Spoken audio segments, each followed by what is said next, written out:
Okay. Hi, everybody. My name is Annie Perkins, and I'm going to be your math teacher or your student's math teacher. This year I'm teaching advanced algebra to 11th graders and HL2 applications and interpretations to 12th grade. And this is me with a lot of balloons that I made this summer. We'll get to that in a second.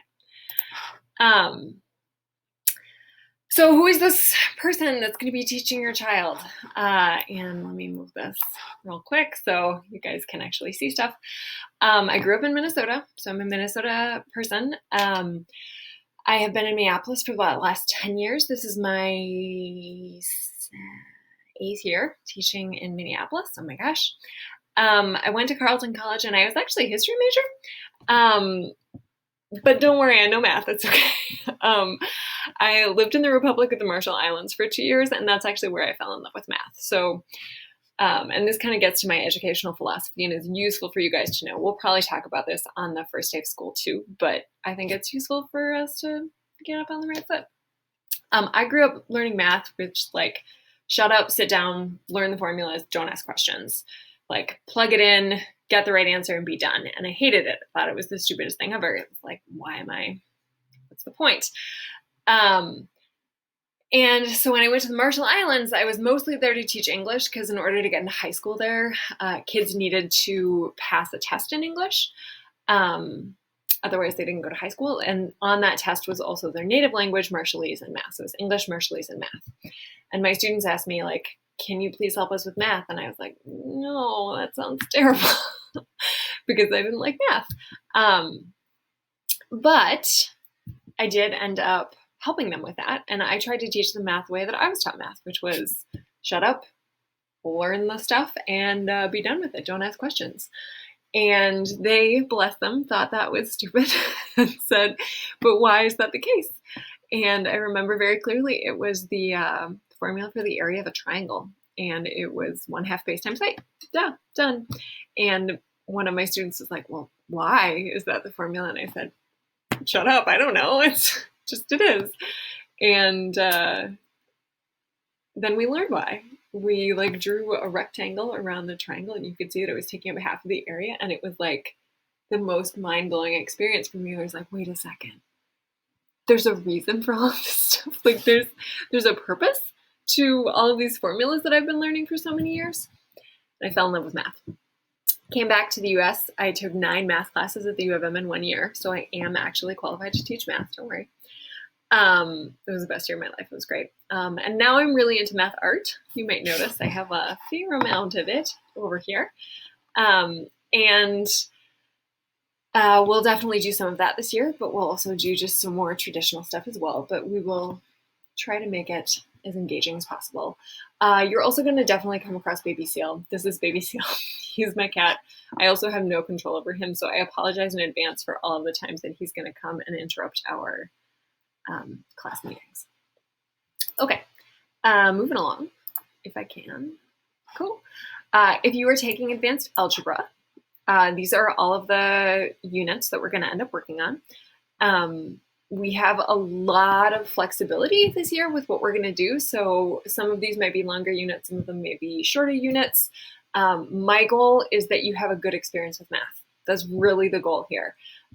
Some of you will end up taking CPAS as seniors. Some of you might decide that you want to try to take an SL class as seniors.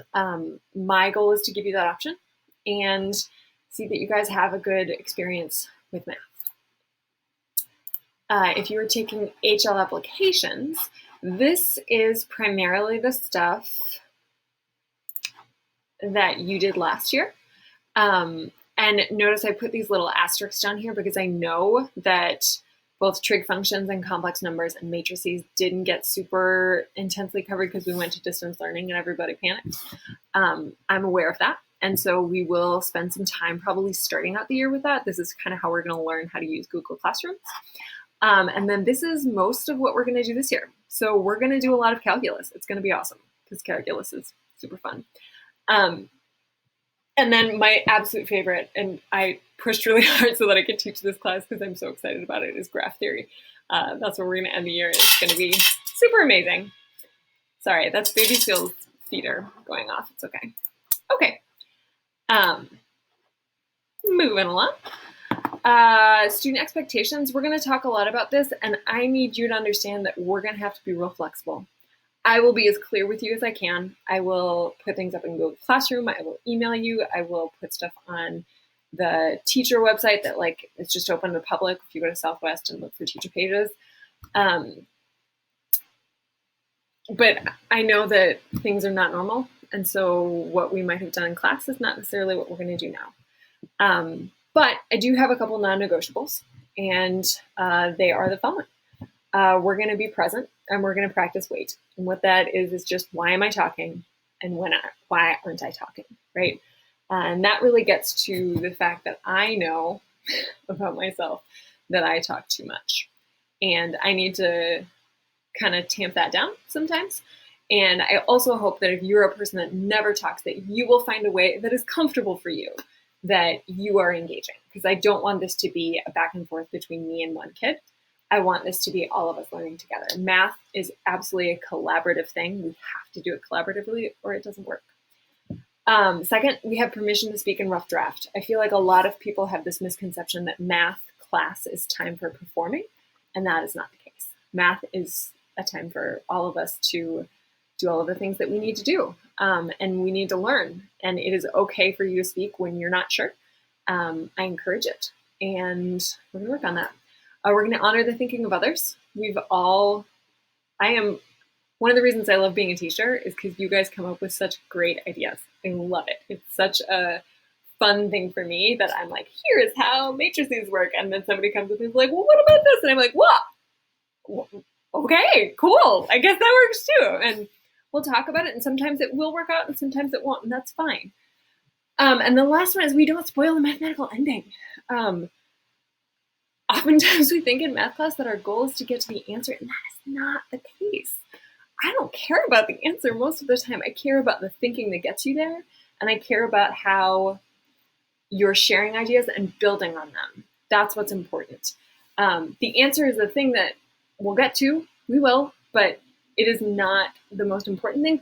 And oftentimes, if you spoil the mathematical ending for somebody else, if you're like, oh, it's this, then everybody else shuts down and they stop thinking. And that's not fun. It's just like when you spoil a movie. Don't do it. It's not a thing that we do. And we're going to talk a lot more about what you guys care about in class. I want class to reflect how you guys feel. So we'll spend time on that, I promise. And how do you get in touch with me? You can email me at any time.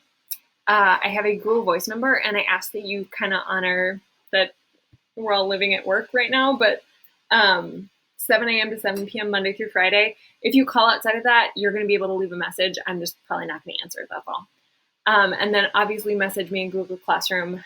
We'll probably also set up a remind. I haven't done that yet because I haven't talked to you about what works best for you, but we'll probably also do that. And if there's other things that you need, or if this isn't working and you need something else from me, we'll talk about it. I'm super excited to have you. I can't wait to actually meet you, and I hope you're doing okay.